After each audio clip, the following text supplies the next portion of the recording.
location of structures within the body, it is helpful to establish different points of view and get a three-dimensional or spatial sense of that structure. Unlike anatomical directional terms, anatomical planes allow us to do just that. In medicine, these planes have many uses.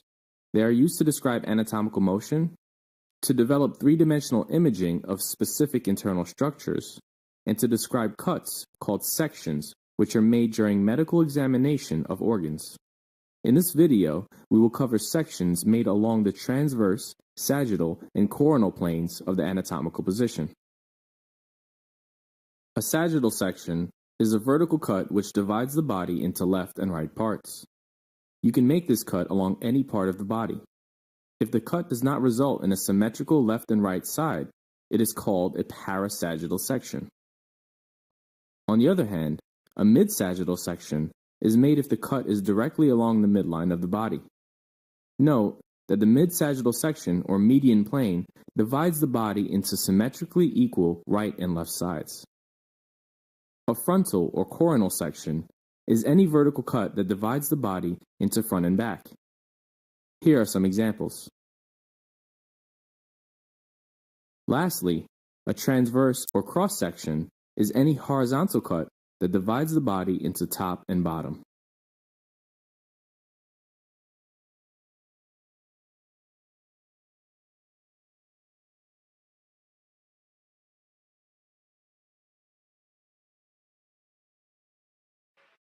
In this video, we will be discussing anatomical directional terms. Anatomical terms help us to identify the location of both internal and external body structures.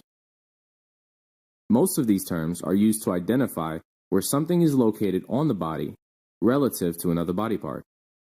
These terms refer to the locations of human body parts as they occur in the universal anatomical position.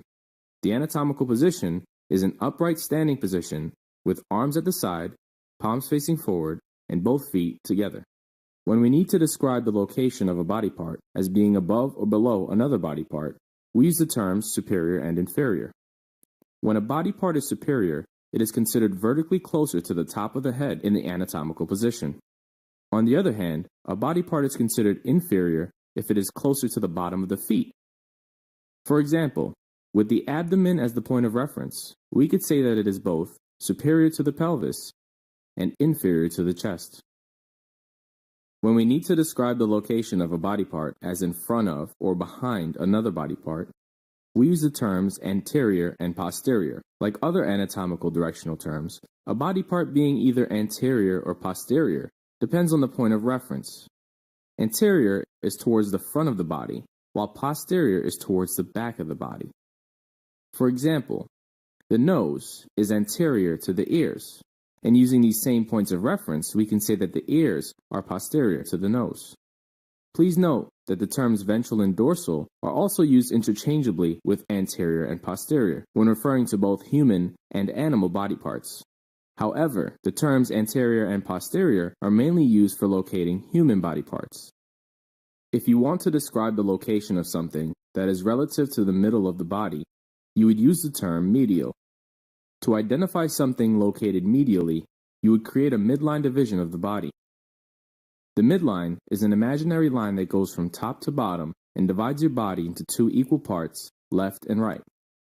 When you have the midline, the body part that is closer to the midline division is medial to the structure farther from the midline. The structure that is farther away from the midline is referred to as lateral. Whether you use lateral or medial to describe a structure largely depends on the site you have to describe. Here are some examples. The bicep muscle in the upper arm is lateral to the pectoral muscle in the chest. Further, in the anatomical position, we could say that the pinky finger is medial to the thumb. Proximal and distal are used to describe the location of points on a limb relative to that limb's connection to the torso. The proximal site is the one that is closer to the limb's point of attachment, while the distal site is the point that lies further away from the point of attachment. As an example, the wrist is considered distal to the elbow, and the elbow is proximal to the wrist.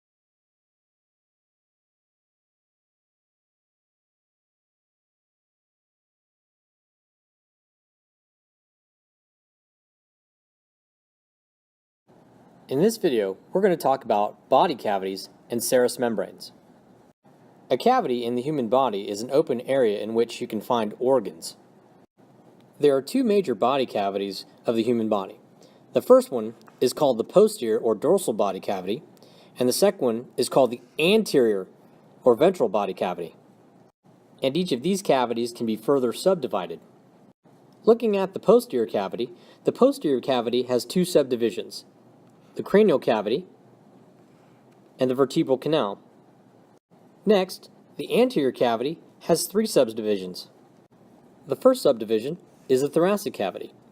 The second subdivision is the abdominal cavity, and the third subdivision is the pelvic cavity. Sometimes the abdominal cavity and the pelvic cavity are combined and referred to as the abdominal pelvic cavity. Next, we're going to take a look at the anterior cavity from an anterior view. Remember, the anterior cavity is made up of the thoracic cavity and the abdominal pelvic cavity. The thoracic cavity has three subdivisions. The first is the mediastinum. The mediastinum is where you find respiratory passageways and the heart. The second cavity is called the pericardial cavity. The pericardial cavity is where you'll find the heart. And the third cavity is called the pleural cavity. And the pleural cavity is where you'll find the lungs. And finally, as mentioned previously, the abdominal pelvic cavity has two subdivisions. The first subdivision is the abdominal cavity, and the second subdivision is the pelvic cavity.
By the fourth week of development, the embryo is characterized by 5 facial swellings: the frontonasal prominence and the paired maxillary and mandibular prominences. These structures are formed in part from the migration and proliferation of the CNCCs from different regions of the neural tube. In a 5-week-old embryo, the nasal placodes, which will go on to become the olfactory system, and the optic placodes, which will become the lenses of the eyes, will form. In addition, the maxillary and mandibular prominences enlarge and grow forward and towards the middle, eventually giving rise to the upper and lower jaws, respectively. In a 6-week-old embryo, the 2 mandibular prominences fuse to form the lower jaw. At this point, the outline of the mouth is visible. In the 7-week-old embryo, the maxillary prominences grow and fuse to form the border of the nostril and the upper lip. Merging of the maxillary and mandibular prominences forms the cheeks and the corners of the mouth. The philtrum of the upper lip and palate are also created at this time. In this flurry of activity in the first 7 weeks after fertilization, the 5 facial prominences give rise to the formation of the forehead and sides of the face, middle and sides of the nose, the philtrum, the upper lip, the palate, and the lower jaw. By the 7th week of human embryonic development, most of the facial structures can be observed. In the next few months of development, the initial cartilaginous skeleton of the face is replaced by bone, and there is an overall increase in shape and size of the different structures of the face.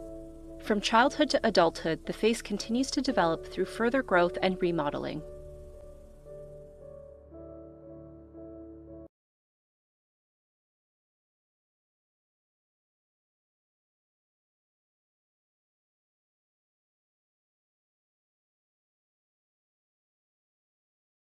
Amazing about tooth development is how early it starts.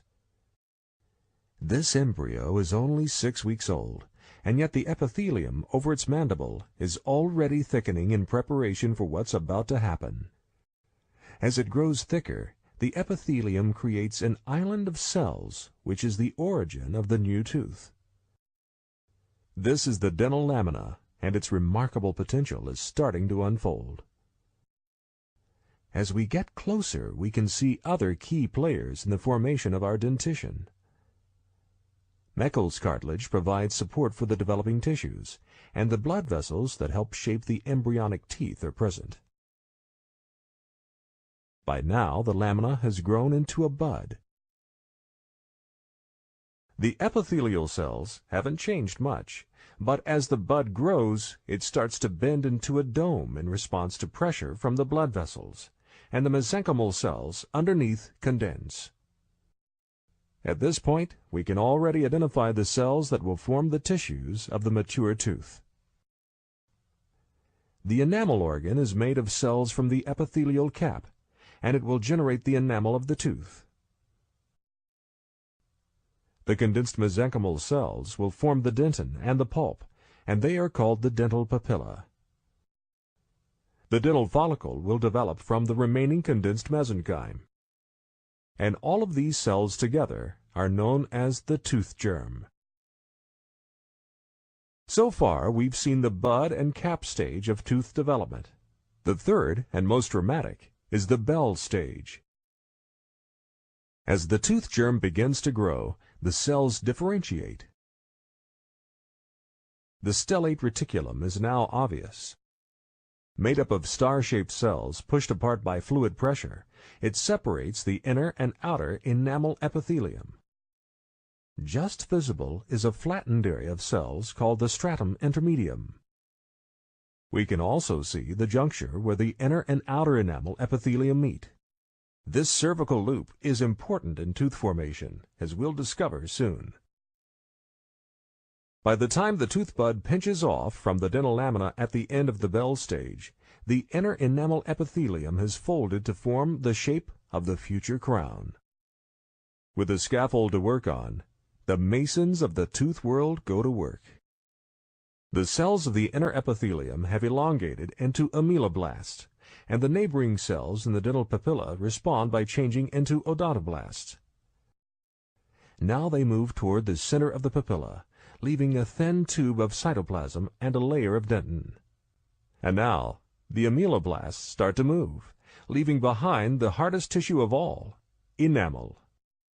The resulting rock-hard crown of enamel and dentin is a miraculous feat of cellular engineering, but the engineers haven't finished yet. An extension of the cervical loop forms as a collar called Hertwig's epithelial root sheath that causes other odontoblasts to start forming the dentin of the root. At the same time, the whole tooth starts to move like a biological rocket taking off, and a perfectly formed deciduous incisor is delivered into the oral cavity. Its new owner, of course, is delighted.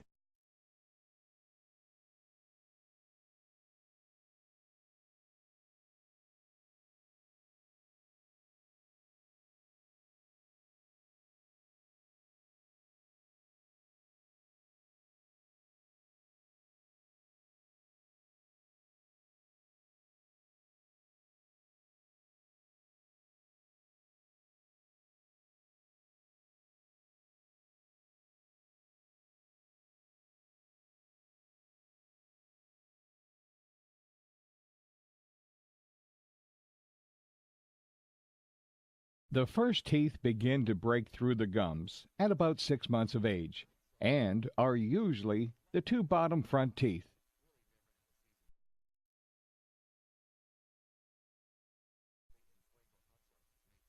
Next, the top 4 front teeth emerge.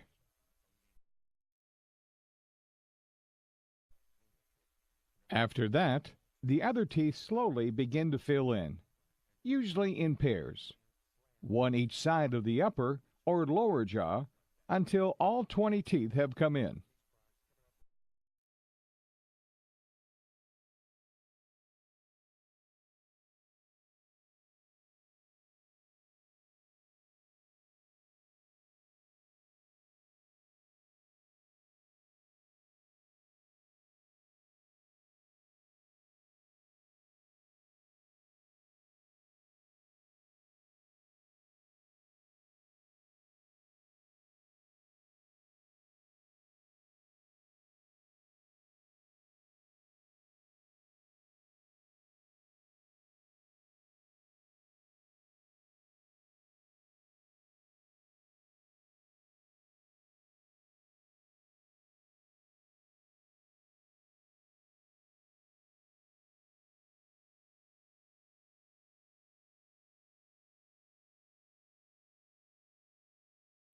The complete set of primary or baby teeth is in the mouth by 2.5 to 3 years of age.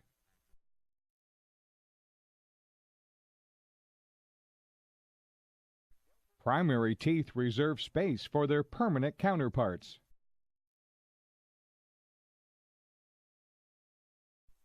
Primary teeth aid in the development of clear speech.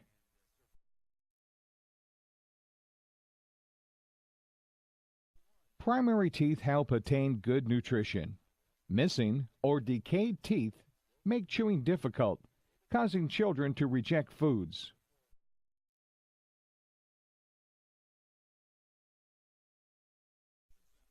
Primary teeth give a healthy start to permanent teeth. Decay and infection in baby teeth can cause dark spots on the permanent teeth, developing beneath them.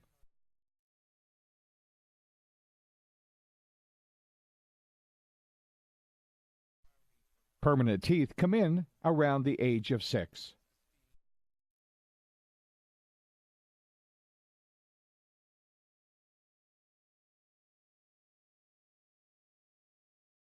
The first permanent molars are first to emerge.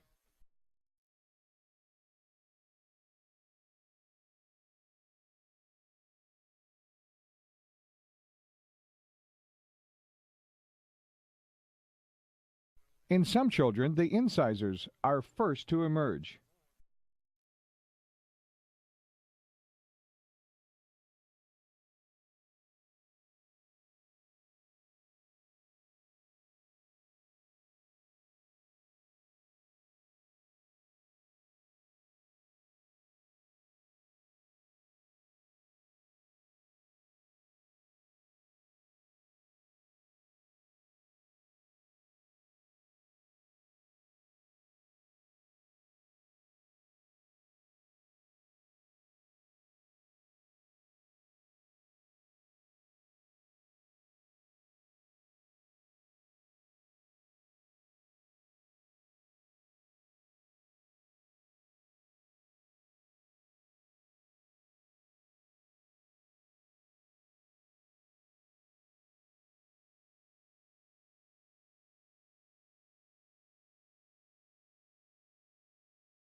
By the age of 13, most of the 28 permanent teeth will be in place.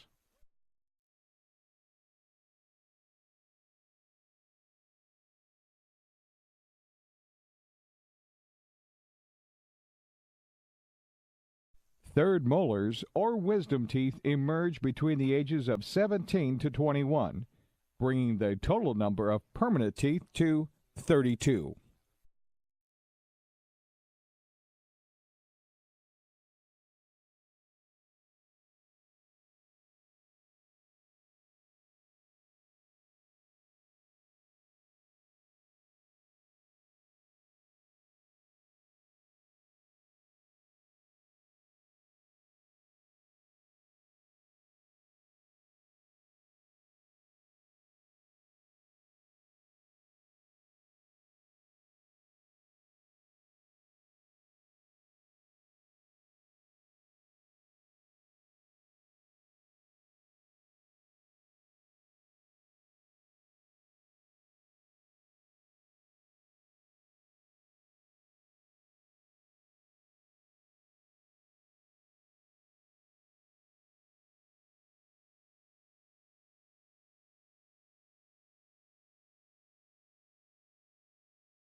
The human skull is made up of 8 cranial bones that surround and protect the brain, and 14 facial bones that form the underlying structure of the face and support for the teeth. With the exception of the mandible, the bones of the skull articulate with each other through joints known as sutures. Throughout the skull, holes known as foramina serve as passageways for blood vessels and nerves. Bones on the surface of the skull encase the brain, protect sensory organs, and serve as attachment sites for the muscles of the head and neck. These bones include the occipital bone, parietal bones, temporal bones, and the frontal bone, as well as the nasal bones, the zygomatic bones, the maxilla, and the mandible. Other bones become more visible only when looking inside the skull. The sphenoid bone makes up the anterior base of the cranium. It is a butterfly-shaped bone with a central body and 2 pair of laterally projecting wings. These wings form portions of the orbit. The body of the sphenoid features a depression known as the sella turcica, which houses the pituitary gland. Located between the orbits, the ethmoid bone makes up a portion of the cranial floor and also the roof of the nasal cavity. An inferior projection, the perpendicular plate of the ethmoid bone, forms part of the nasal septum. The crista galli projects superiorly from the ethmoid bone and serves as the attachment point for the falx cerebri, a dural fold. Extending laterally from the crista galli is the cribriform plate, a perforated area through which the olfactory nerves pass. The 2 L-shaped palatine bones form the posterior third of the hard palate, part of the nasal cavity, and a portion of the orbit. The small, thin lacrimal bones make up the anterior portion of the medial wall of each orbit. A groove known as the lacrimal groove helps to form the nasolacrimal canal, which contains a duct that allows tears to travel to the nasal cavity. The vomer is an elongated, plow-shaped bone that forms the inferior and posterior part of the nasal septum. The internal and external skull bones articulate precisely, forming an intricate structure perfectly suited to its functions.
Okay, class, today we're going to be learning about facial muscles and muscles of mastication. So I'll point it out on the model and we'll go over its general function. So, Oh, but that's so boring. you think? Yeah. I mean, I don't really know how else we could teach it to them. I was thinking more like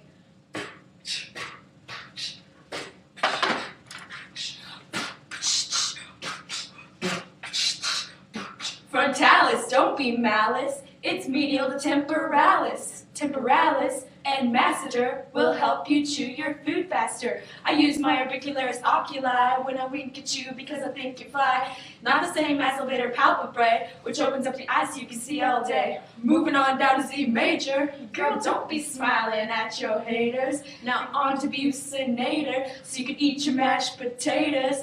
Turn that frown upside down, no need for that platysma. So come over here and give me a kiss, using your orbicularis oris. What, mad dog?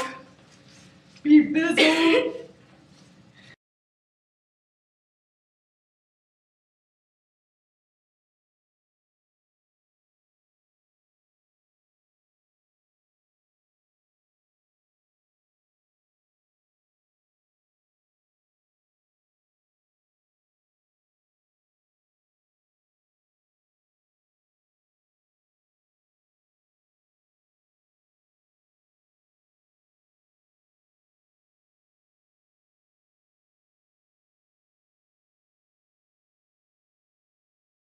sublingual gland is an almond-shaped gland, which is also the smallest gland out of the major salivary glands. It also secretes the smallest amount of saliva per day. The sublingual glands lie bilaterally on the floor of your mouth, so you have one on each side. And these glands have several ductal openings that run along the margin of the sublingual folds, just around here. As for the arterial blood supply of the sublingual gland, there are two separate arteries supplying it. These are the sublingual artery, which you see here, and is a branch of the lingual artery. The other artery supplying the sublingual gland is the submental artery, a branch of the facial artery, which has been cut out of this image, but looks something like this. Now we're going to be talking about the veins, and remember that the veins responsible for draining the sublingual gland are the veins that have corresponding names to those of the arteries. For that reason, if you remember well the arteries that I just mentioned before, you're going to have then a sublingual vein, which you see here right next to the sublingual artery. And the second vein is then the submental vein, following a similar path as the submental artery. Let's move on to the next major salivary gland, which is the submandibular gland. This one is situated close to the sublingual gland. The submandibular glands are located both superiorly and inferiorly to the inner aspect of the mandible in the submandibular triangle of the neck, seen now highlighted in green, which happens to also be known as the digastric triangle. You can see here the mandible cut and its relation to the submandibular gland. The submandibular gland shares the same arterial blood supply as the sublingual gland. It is supplied by the submental artery, a branch of the facial artery, and the sublingual artery, which is then a branch of the lingual artery. In terms of venous drainage, the submandibular gland is mainly drained by the submental vein, which anastomosis, in other words, connects with then the sublingual vein. Now on to the final major salivary gland, and may I say one of the most popular, the parotid gland. You can see this structure highlighted here on the picture. The parotid gland is the largest of the major salivary glands. Maybe that is why people love it so much. It is located in front of your ear in a place known as the preauricular region. The parotid gland has a rich blood supply due to its constant saliva production, especially during meal times. I'd like to also mention that the parotid gland has an irregular shaped parotid bed or nest, which can otherwise be described as the structure surrounding and touching the parotid gland. And you see the parotid bed now highlighted in green. Now let's talk about the arterial supply of the parotid gland. The blood supply to the parotid gland comes from three of the branches of the external carotid artery, which are the superficial temporal artery, which you see a bit here on the image, the maxillary artery, which would be around here, and the transverse facial artery. In terms of venous drainage, the parotid gland is drained mainly by the retromandibular vein. And so that's it.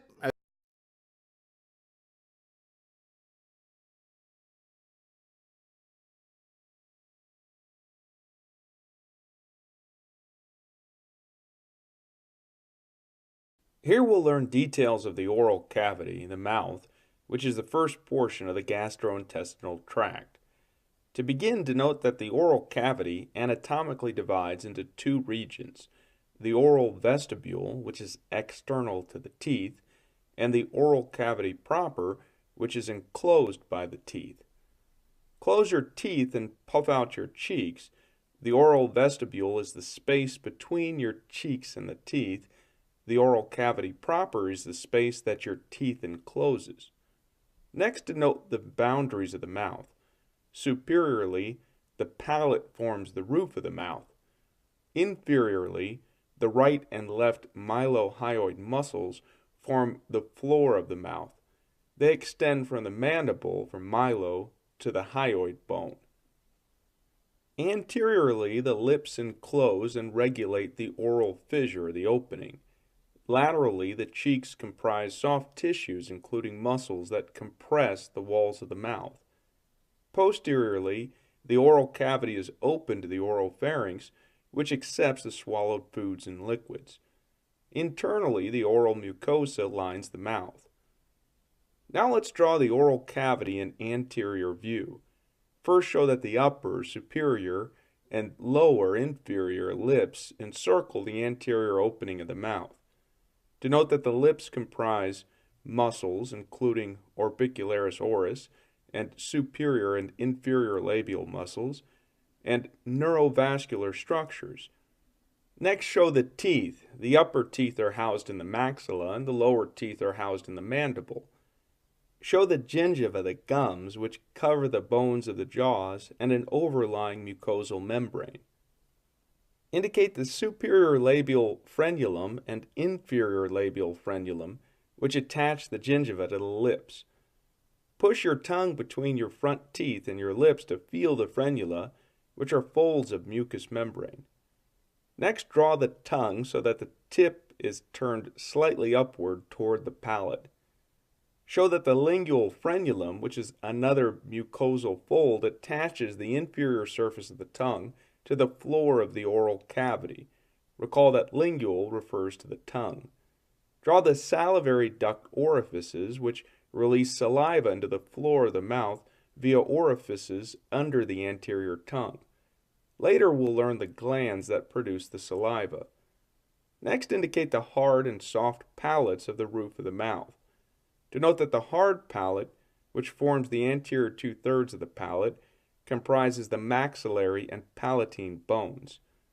In our diagram, show the palatine raphe, which is a raised midline ridge that signifies where the right and left sides of the palate fused during fetal development.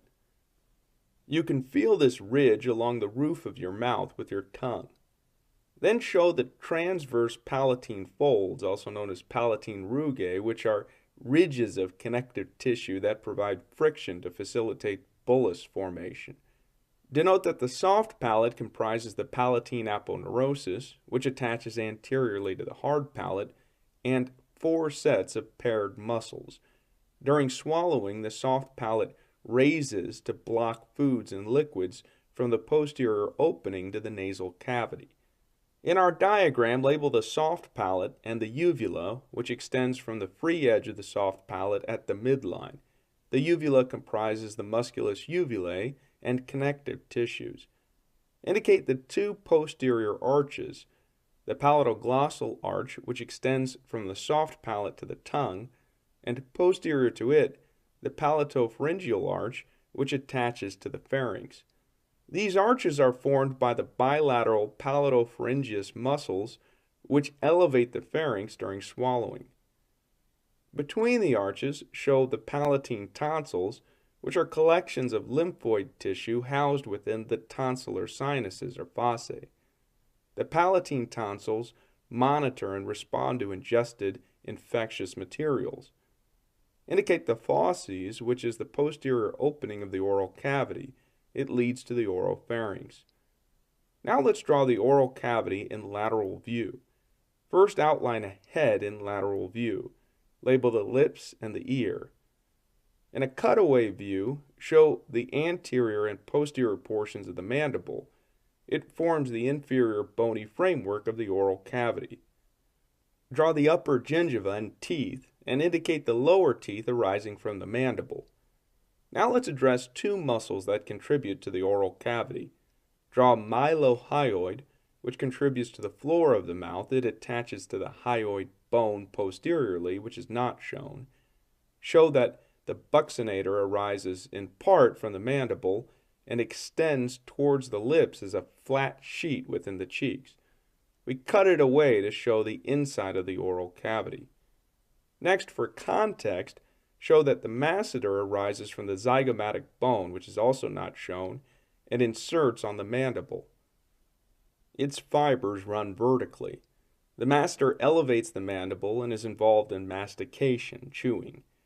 Show that the oral mucosal lining is continuous with the lips and lines the inner surfaces of the oral cavity. Show that the muscular tongue fills the oral cavity and is connected to the mucous membrane inferiorly via the lingual frenulum. 3 sets of paired extrinsic salivary glands surround the oral cavity. Create a second small table. Show and write that the parotid gland is the largest. and lies in the side of the face, anterior to the ear and superficial to the masseter. We draw it as grainy to emphasize its glandular tissues. Show that the parotid gland drains saliva into the mouth via the parotid duct. The parotid duct is easily visible during dissection, given its relatively large diameter and long length as it passes superficially over the masseter. Show and write that the sublingual gland lies beneath the tongue in the floor of the mouth. Indicate that it secretes saliva across this lining via several small ducts. Sublingual refers to the gland's location below the tongue. Show and write that the submandibular gland, which is roughly the size of a walnut, lies along the medial side of the mandible and wraps around the mylohyoid muscle. Indicate that its duct also drains into the floor of the mouth. Finally, denote the key functions of the oral cavity. It initiates chemical and mechanical or physical digestion. The teeth and tongue physically manipulate the food. Salivary enzymes chemically digest carbohydrates. Then consider the clinical consequences of dry mouth or too little saliva in the mouth. Decreased lubrication can impair tasting, chewing, swallowing, and speaking. Decreased salivary bacteria-fighting enzymes increase the chances of dental decay and oral infections. This concludes our diagram.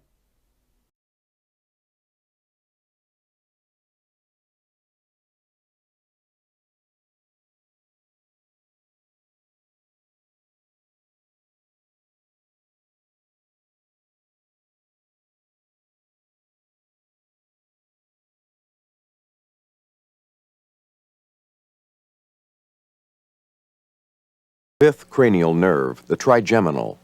The sensory cell bodies of the nerve form a large half-moon-shaped ganglion called the trigeminal, semilunar, or Gasserian ganglion, which is situated in the trigeminal depression of the middle cranial fossa.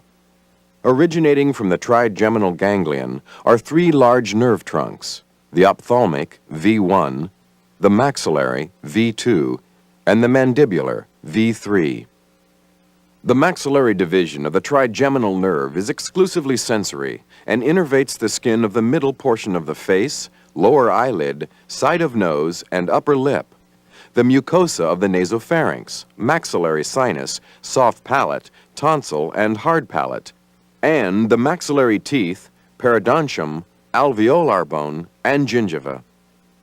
The maxillary nerve exits the cranium through the foramen rotundum to reach the pterygopalatine fossa, where it gives off several branches, the zygomatic nerve, the pterygopalatine nerve, and the posterior superior alveolar nerve.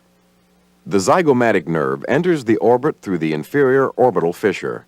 Its branches supply the skin on the side of the forehead and prominence of the cheek. A small branch communicates with the lacrimal nerve of the ophthalmic division to carry secretory fibers to the lacrimal gland.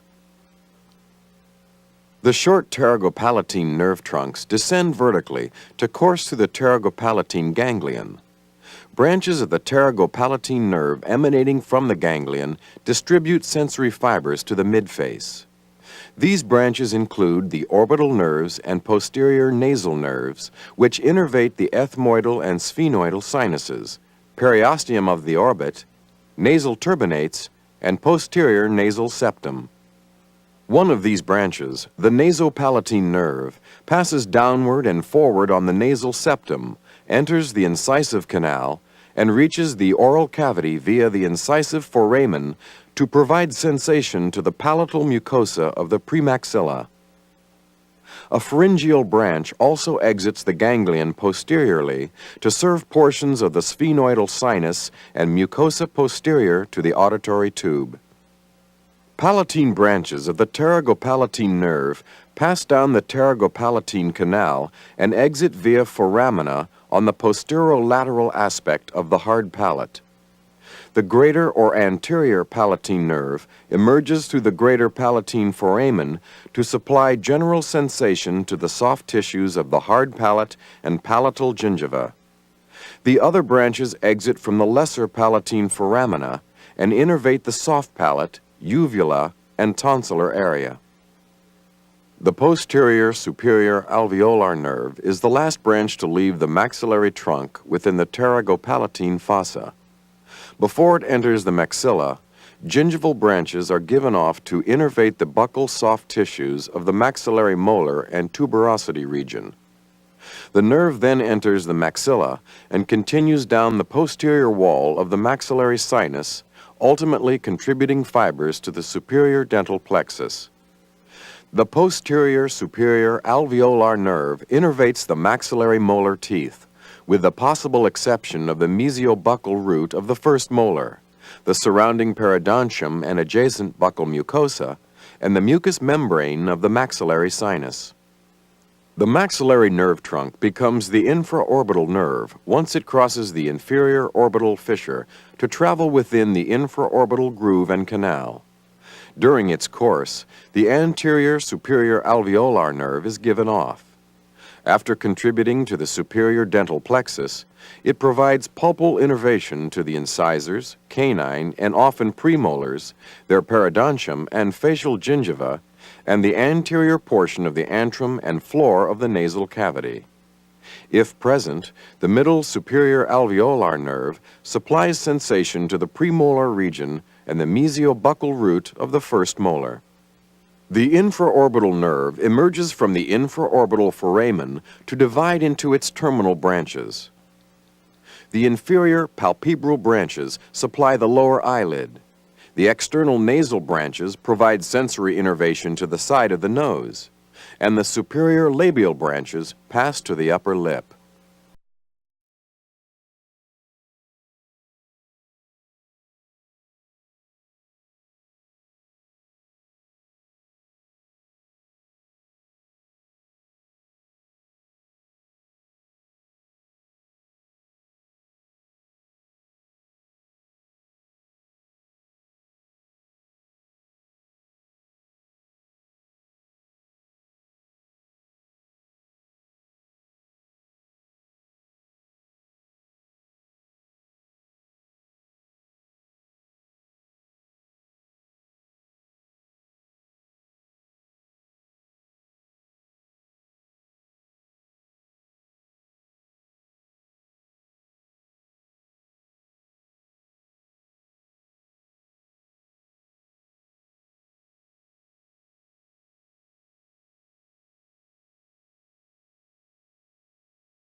The upper jaw, or arch, is referred to as the maxilla, or the maxillary arch.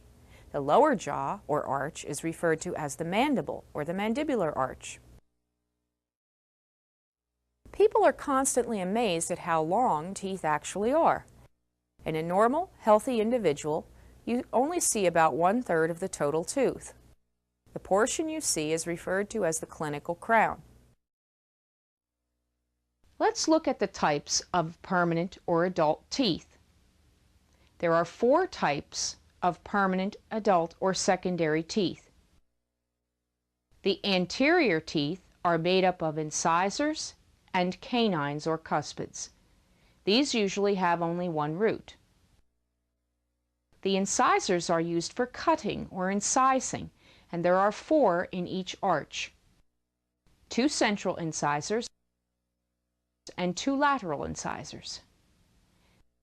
There is 1 right central and 1 right lateral incisor, and 1 left central and 1 left lateral incisor. Let's look at each tooth in the permanent dentition using the universal system of identification. Starting in the maxillary right posterior area, we begin with tooth number 1, the maxillary right permanent 3rd molar.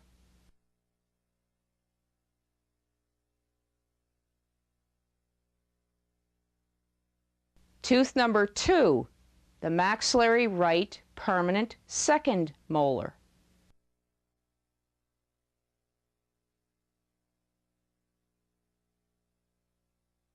Tooth number 3, the maxillary right permanent 1st molar.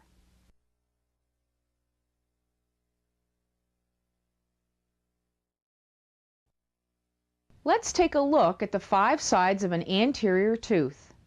It helps to think of the sides of an anterior tooth as the same as a tall, skinny box, much like a cereal box. Any tooth in the mouth is similar to a box with 5 sides above the gum line. All tooth surfaces are abbreviated by the first letter of the word. For example, the incisal surface is also referred to as the incisal edge on anterior teeth and is abbreviated as a capital I. The large flat surface facing out toward your face or lips is referred to as facial, sometimes referred to as labial. The abbreviation is F. The large flat surface directly opposite the labial on the tongue side is referred to as lingual, abbreviated L. The surface nearest the midline or middle of your body is called the mesial, abbreviated M. The surface which is farthest distance away from the middle of the body is referred to as distal, abbreviated D. Although it's not a surface, dentists will refer to the area of the tooth near the gingival tissue as the gingival area of the tooth. The gingival area circles the entire way around the tooth and is abbreviated G.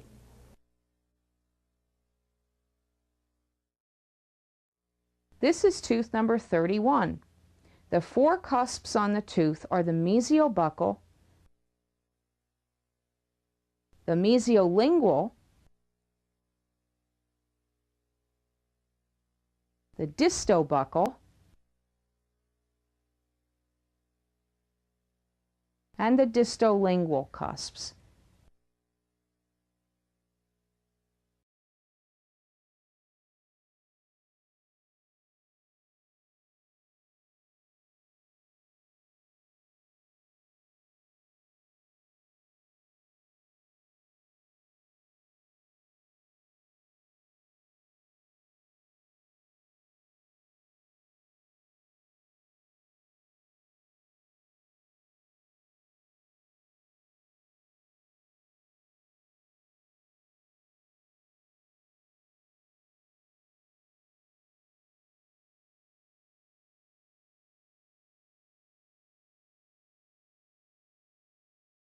Has incisal edges which, along with the proximal surfaces, form incisal angles.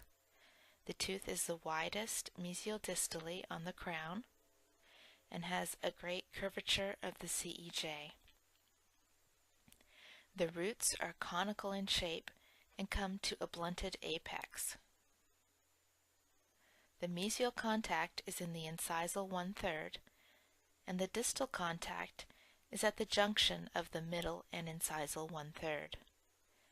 Distinguishing right and left can be accomplished by observing the incisal angles. The mesial incisal angle is usually sharper, and the distal incisal angle is usually rounder.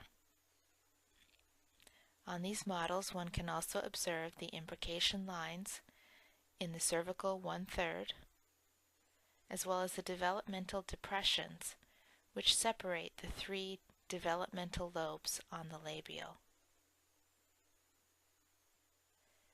From the lingual, one can also see the curvature of the CEJ. There's a cingulum, as well as mesial and distal marginal ridges. There's a lingual ridge and lingual fossa.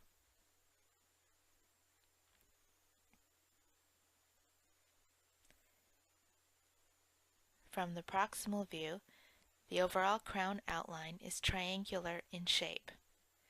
The incisal edge is centered over the long axis of the tooth.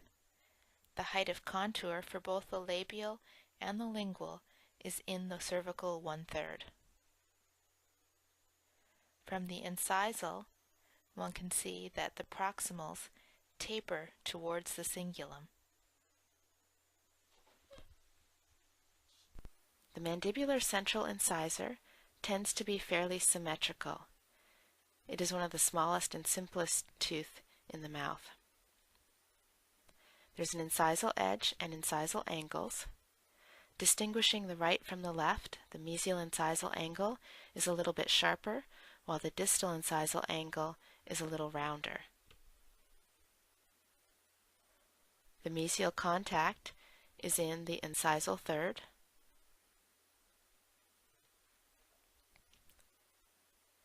The distal contact is also in the incisal 1/3.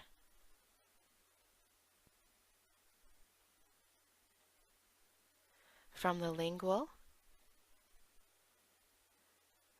the anatomy tends to be fairly simple. There is a small cingulum.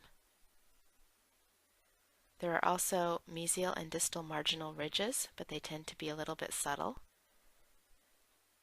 There also is a lingual fossa, and it also is subtle.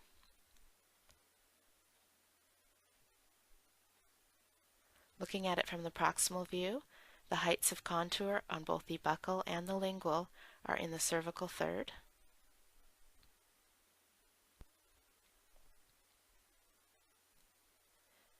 And from the incisal, the outline is fairly symmetrical.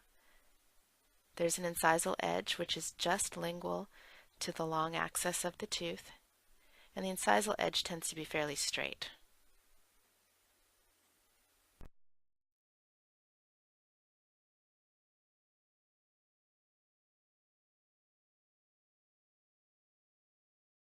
The lateral incisor has imbrication lines. There's also an incisal edge. And once again, the mesial incisal is sharper than the distal incisal. The mesial and distal contacts are in the incisal 1/3. The lateral is very similar to the central, but it is not as symmetrical.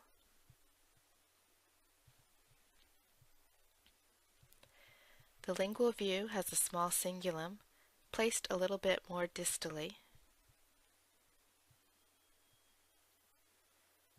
There's a lingual fossa.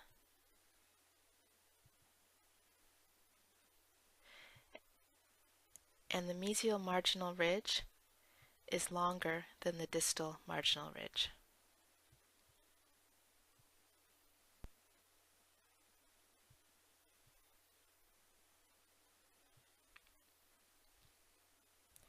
From the proximal, you can see that the tooth has a twist towards the distal. That twist is visible on the distal view. On the mesial view, the tooth looks more straight.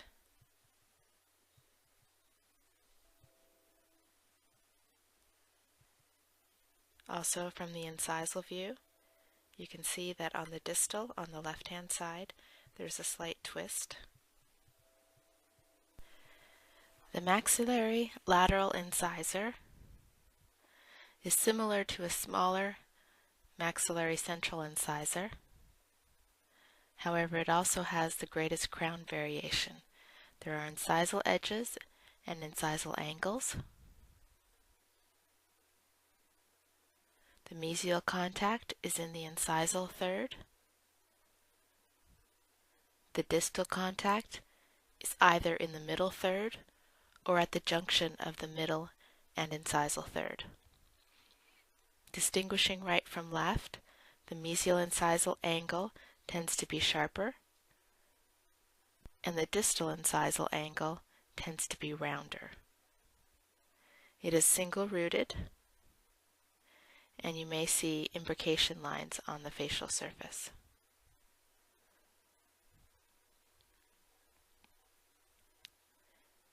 From the lingual view, there's a centered cingulum, distal and mesial marginal ridges, and a lingual fossa. From the proximal view, the profile of the crown is triangular, and the height of contour for both the lingual and the labial is in the cervical third.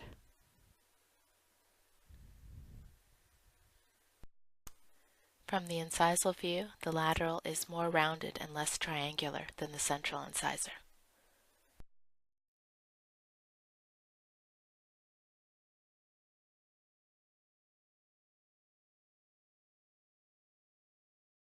Has an incisal edge that comes to a cusp tip. The mesial cusp slope is shorter than the distal cusp slope. There can be imbrication lines on the facial. The distal contact is in the middle third.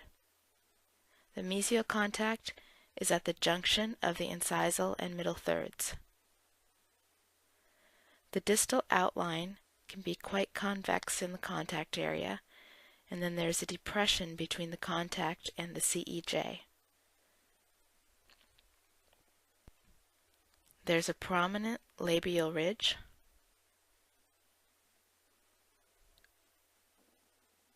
From the lingual view, there are mesial and distal marginal ridges, a cingulum, and a fossa. This is the longest tooth in the whole dentition. On the proximal, the labial height of contour is in the cervical 1/3. The lingual height of contour is in the middle third. The incisal outline is more asymmetrical. The mesial on the right here, the labial is more rounded, and the labial on the distal is more concave. The mandibular canine has a single cusp tip and cusp slopes. The mesial cusp slope is shorter than the distal cusp slope. There's a slight labial ridge. Canines are the longest teeth in the dentition. The mesial contact is in the incisal third. The distal contact is at the junction of the middle and incisal third. The distal outline is both shorter and rounder than the mesial outline, which is more straight.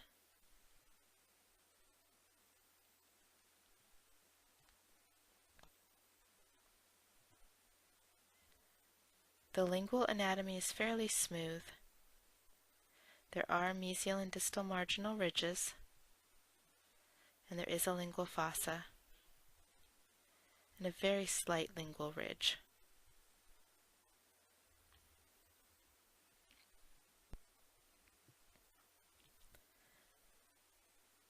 From the proximal, we have the mesial and distal views. The tooth has a triangular outline when viewed from the proximal. The heights of contour for both labial and lingual are in the cervical third. And the CEJ curves up more on the mesial than on the distal.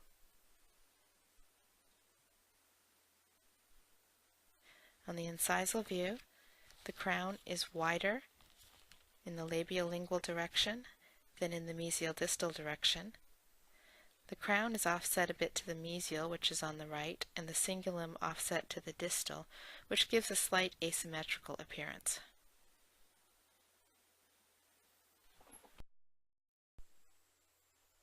Mandibular premolars are usually single-rooted. The first mandibular premolar is usually a little smaller than the second premolar. The mandibular first premolar has a long, pointed buccal cusp and a lingual cusp that's not functional. From the buccal cusp is slightly mesial to center, and therefore the mesial cusp slope is shorter than the distal cusp slope. Mesial and distal contacts are just cervical to the junction of the occlusal and middle thirds.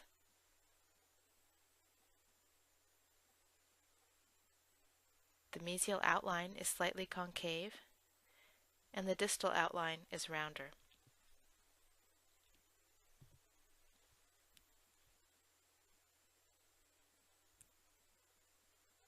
From the lingual view, there's a mesial-lingual groove between the lingual cusp and the mesial marginal ridge.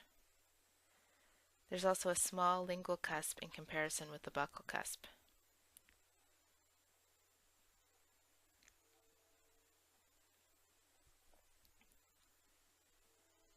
From the proximal, we can see that there's a lingual inclination of the crown. And because of this, the buccal cusp tip is near the long axis of the tooth. The mesial marginal ridge slopes towards the lingual. The buccal height of contour is in the cervical third. The lingual height of contour is in the middle third.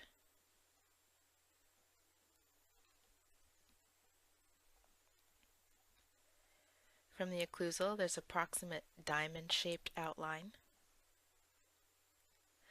The buccal triangular ridge is longer than the lingual triangular ridge. The mesial marginal ridge is shorter and less prominent than the distal marginal ridge. The mesial and distal converge towards the lingual, and there are mesial and distal pits and fossa. Maxillary premolars have a buccal ridge with adjacent buccal developmental depressions. The first premolar has 2 roots. The second premolar has 1 root. The maxillary first premolar is larger than the second premolar. The crown is centered over the root. The crown is also wider in the buccal lingual direction than in the mesial distal direction. There are 2 cusps of approximately equal size. This is the maxillary first premolar.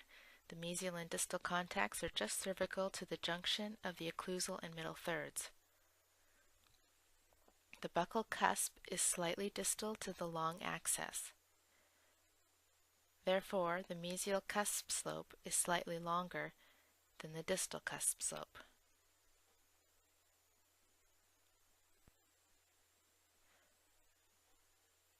From the lingual cusp is slightly offset to the mesial.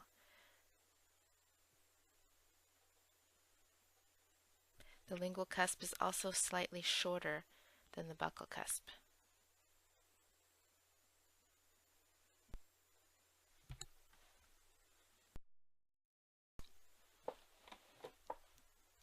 On the proximal view, the mesial marginal ridge may have a marginal groove or spillway.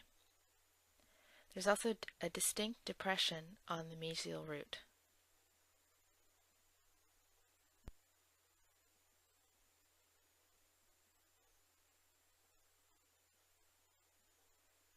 The general outline from the occlusal view is a hexagon shape. There's a prominent buccal ridge, a central groove with few supplemental grooves, mesial and distal pits.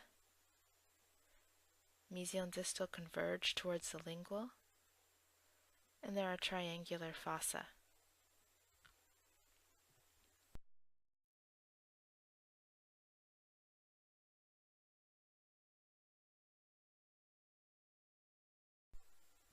The mandibular second premolar can be either a three-cusp type, which would have a buccal cusp and two small lingual cusps, or a two-cusp type. The buccal has a shorter, more rounded buccal cusp than the first premolar. The mesial and distal contacts are located just below the junction of the occlusal and the middle thirds.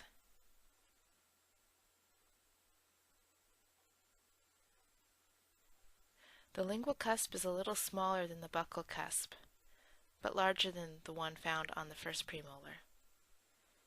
In the three-cusp variation, there is a lingual groove separating the mesial lingual and distal lingual cusps.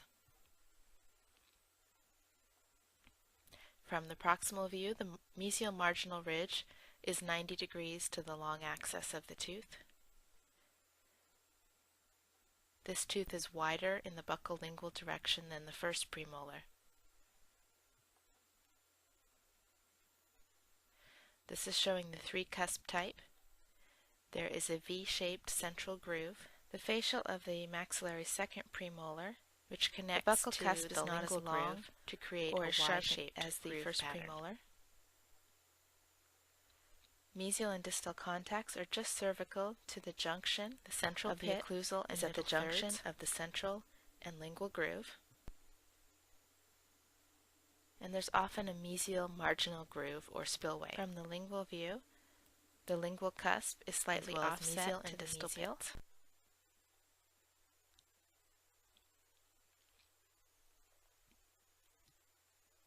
From the proximal view, height of contour on the buccal is in the cervical third near the junction with the middle third. On the lingual, it's in the middle third. There's no mesial marginal groove. From the occlusal, the outline is more rounded than the first premolar. There's a short central groove, convergence towards the lingual, a buccal ridge. There are more supplemental grooves, giving the appearance of the occlusal a more wrinkled.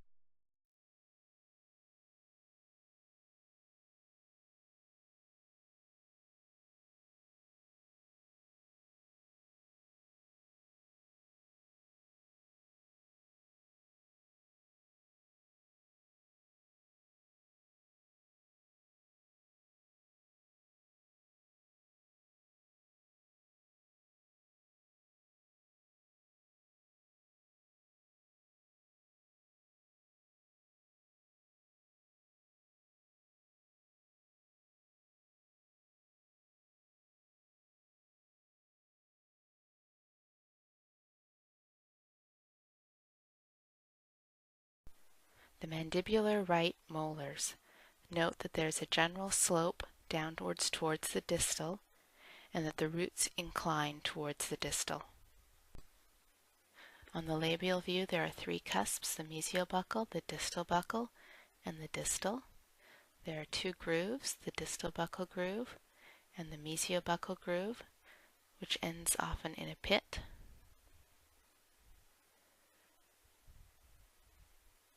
The heights of contour on the proximal surfaces are at the junction of the occlusal and middle thirds on both the mesial and the distal. From the contact to the CEJ, the mesial outline is fairly straight, while the distal outline is more convex or bulbous due to the distal cusp. From the lingual view, you can see the large mesial lingual cusp, a slight lingual groove, and again you can see the bulge of the distal cusp from the lingual. From the mesial view, the buccal height of contour is in the cervical third, the lingual height of contour in the middle third. There's a mesial marginal ridge with a little spillway. From the distal view, you can see that tall mesiolingual cusp peeking from behind. You can also see the distal cusp and the distal buccal groove. Again, the heights of contour on the buccal and the lingual, and the distal marginal ridge. From the occlusal view, the labial outline, the buccal ridge, the mesiobuccal groove, the distal buccal groove. This is the central groove. The groove makes a Y-shaped pattern.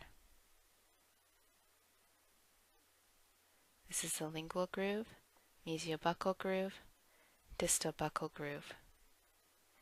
There's a mesial triangular fossa and a distal triangular fossa. The distal marginal ridge, the mesial marginal ridge.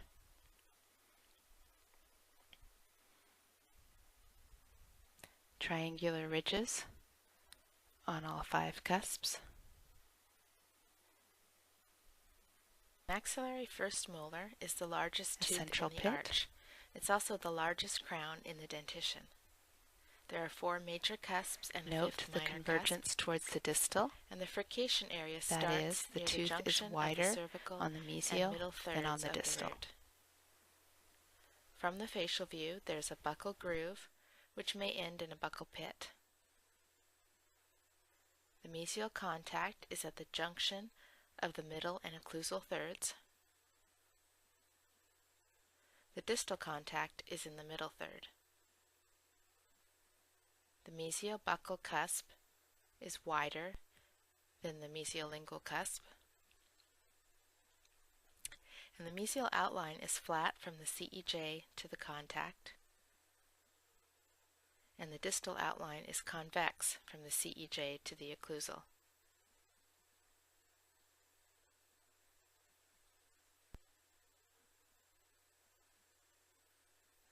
From the lingual view, the mesiolingual cusp is the largest and highest cusp on the tooth, and you can also see the 5th minor cusp, the cusp of Carabelli.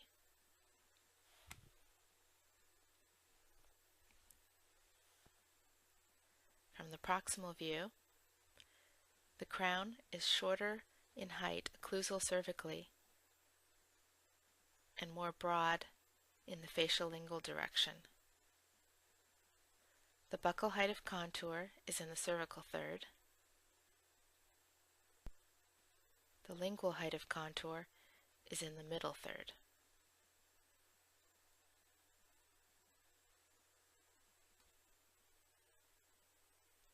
From the occlusal view, the mesiolingual cusp has 2 triangular ridges, one which crosses to the mesiobuccal, forming a transverse ridge, and another which crosses to the distal buccal, forming an oblique ridge.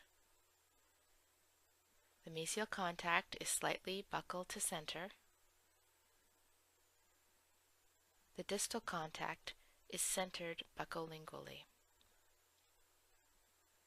There are 4 fossa,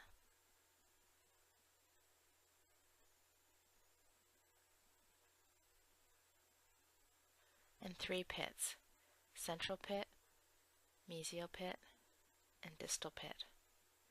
There's also a transverse groove which crosses over the oblique ridge.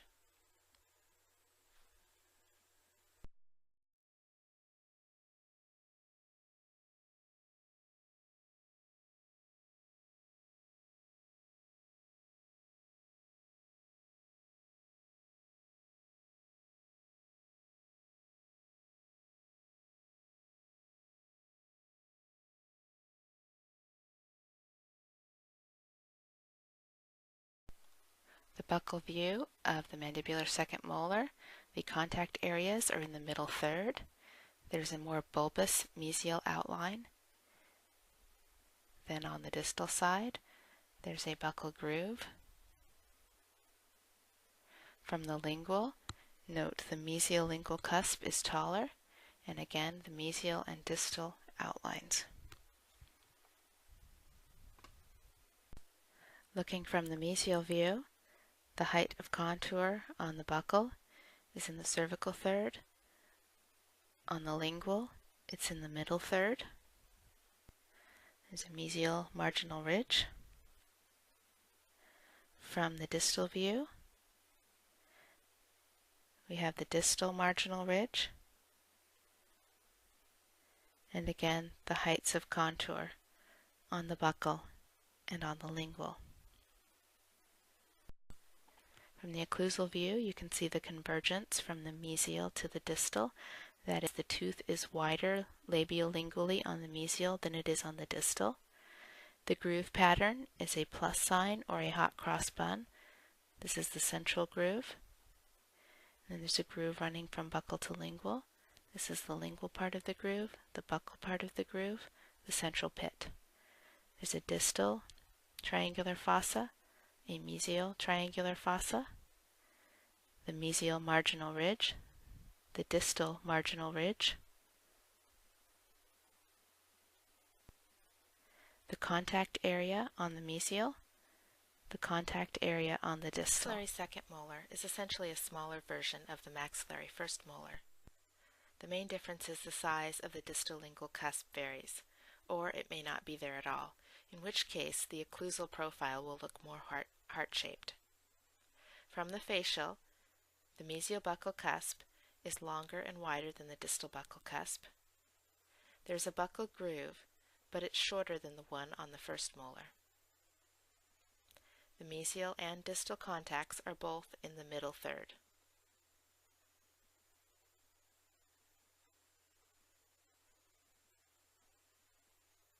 From the lingual view, the mesiolingual cusp is the largest cusp. There is a lingual groove when there is both a mesiolingual and distal lingual cusp present, and there's usually no cusp of Carabelli.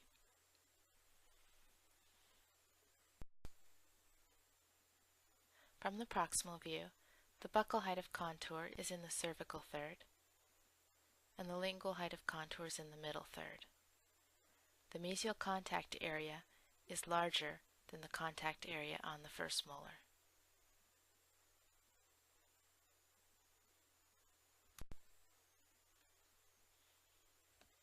From the occlusal view, there will be a taper toward the lingual if there is no distal lingual cusp. If there is a distal lingual cusp, it'll be smaller. There's also a smaller oblique ridge than the first molars. The mesial contact is slightly buccal to center, and if there is a distal contact, it's closer to centered.